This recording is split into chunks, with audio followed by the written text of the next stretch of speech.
Allora, oggi all'Hot Corner abbiamo qui Salvo Spoto. Ciao Salvo, come stai? Ciao Andrea, bene? Perché a Benevento Salvo Spoto? Perché porta un progetto molto affascinante con Sua Maestà Bruno Barbieri, che racconta, si chiama Sosia e vite degli altri, che raccontacelo tu Salvo, perché è un'idea molto particolare. Praticamente è un docufilm che racconta la storia di alcune persone che vivono queste forti somiglianze, no? Dette sosia, come se fossero dei cloni, no?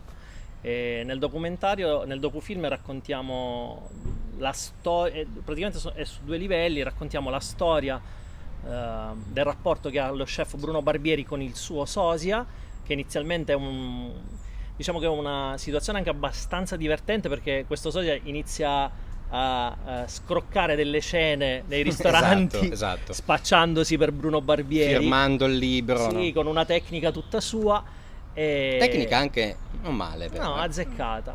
Però poi andando avanti questo sosia non si ferma solo a questo e inizia a entrare, diciamo, a gamba tesa sulla vita dello chef Barbieri, e questa cosa qua provoca comunque stati un po' d'ansia. Esatto, ma qual è stata l'idea iniziale? Cioè, quando è che ti è venuto in mente che potevate fare questo? Allora, nel 2018 io lavoro per lo chef Barbieri da 7 anni, 7-8 anni.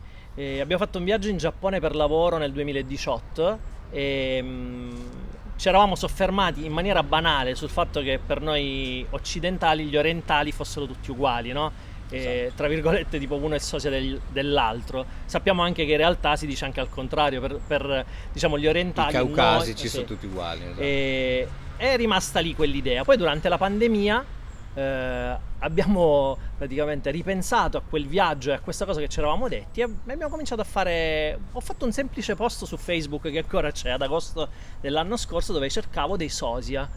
Ho visto che questo post, nonostante io non abbia tanti amici sui social, aveva veramente Ha preso spopolato. piede. Sì, cominciarono a scrivermi su Messenger, WhatsApp, qualcuno che mi conosceva mi facevano delle segnalazioni. Lì capì che effettivamente era un argomento che apparentemente anni 80, ma che Sì. poteva essere raccontato magari in maniera moderna, ma anche perché eravamo a conoscenza di questo sosia di Barbieri. Perciò a quel punto ho cercato di Mescolare. unire le due cose, ed è nato Sosia, la vita degli altri, girato in pandemia. Rapporto one to one, alcune interviste le abbiamo fatte un po' da remoto, in videochiamata.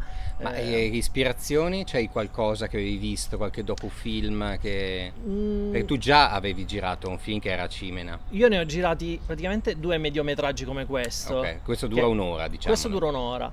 Avevo girato Fuitina, Fuga d'amore, che era praticamente, ho voluto raccontare le diverse sfaccettature della fuitina siciliana, essendo io siciliano. C'era anche Nino Frassica come attore, Vero. Mario Venuti, e questo, diciamo, è stato il primo lavoro che ho fatto nel 2015. Poi ho fatto Cimena, il mio primo film postumo, che racconta appunto la storia di un filmmaker che perde la vita durante la fase di ricerca del suo film.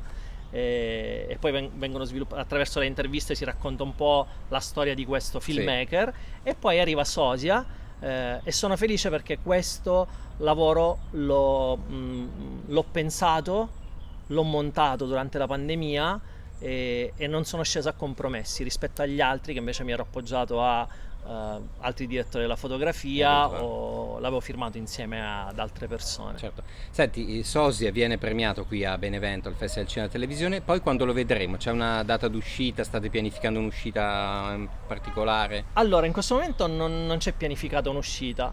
Siamo felici perché questa effettivamente è la prima proiezione Pubblica. la prima proiezione pubblica, ma già sta riscuotendo, diciamo, un buon interesse. Siamo felici di questo. So che l'hai visto anche tu.